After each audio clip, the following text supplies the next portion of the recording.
You ever feel like you're living inside a cosmic escape room with zero instructions, a flickering flashlight, and a guide who only speaks in riddles? You're not alone. This is what happens when you start waking up. You see the cracks, you notice the patterns, you start pulling at the threads of reality, and then bam, you fall straight into the truth trap. At first it feels like a revelation, like the veil just lifted and you're this close to understanding everything. Consciousness, simulation theory, who built the pyramids, and maybe even your ex. You binge every documentary. You find yourself nodding along to podcasts that use words like quantum and vibration a little too often. You start asking the big questions. And the universe? It answers back. Sort of. It gives you breadcrumbs, signals, hints, enough to keep you searching, but never quite enough to satisfy you.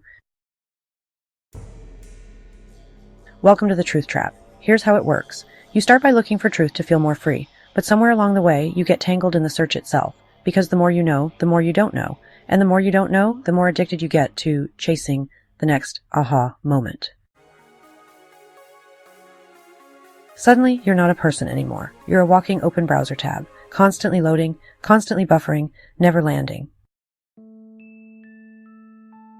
It's not your fault. You were taught that truth is something out there, something to earn, to achieve, to find. But what if truth isn't something you discover? What if it's something you remember? What if the point isn't to collect truth like Pokemon cards, but to strip away every false layer you were handed until what's left is just you, real, raw, a little dizzy maybe, but finally still? See, the trap isn't in asking questions. It's in believing that answers will save you, that if you just read the right book, watch the right documentary, decode the right number sequence, you'll finally feel safe, or whole, or certain. But real truth, it's rarely certain. It's not sanitized or easy or algorithm approved. It's messy, it's weird. It's sometimes just a quiet knowing in your bones when everything else says nah, and sometimes it's silence, a void, and your job is just to not run from it. You don't need another spiritual system. You don't need to memorize the map. You are the map. Your body is a divining rod. Your intuition is a damn satellite dish. And your weird little gut feelings? That's not indigestion. That's the universe whispering through static. Sweet bedtime story, but let me ruin it with facts. We're in a simulation inside a paradox, zipped into these twitchy flesh rentals, trying to Google our way to enlightenment.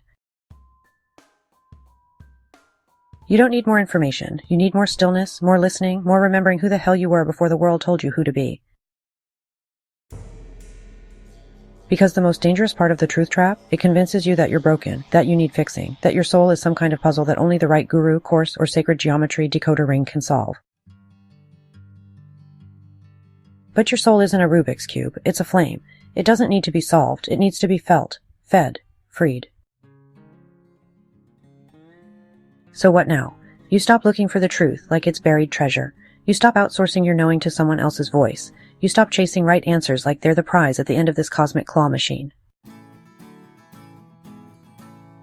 Instead, you sit in the discomfort. You question your own programming. You let things unravel, and you trust that real truth. It doesn't scream. It hums. It's the sound beneath the noise. The moment your body relaxes for no reason. The flicker of yes before the doubt sets in. That's the truth. Your truth.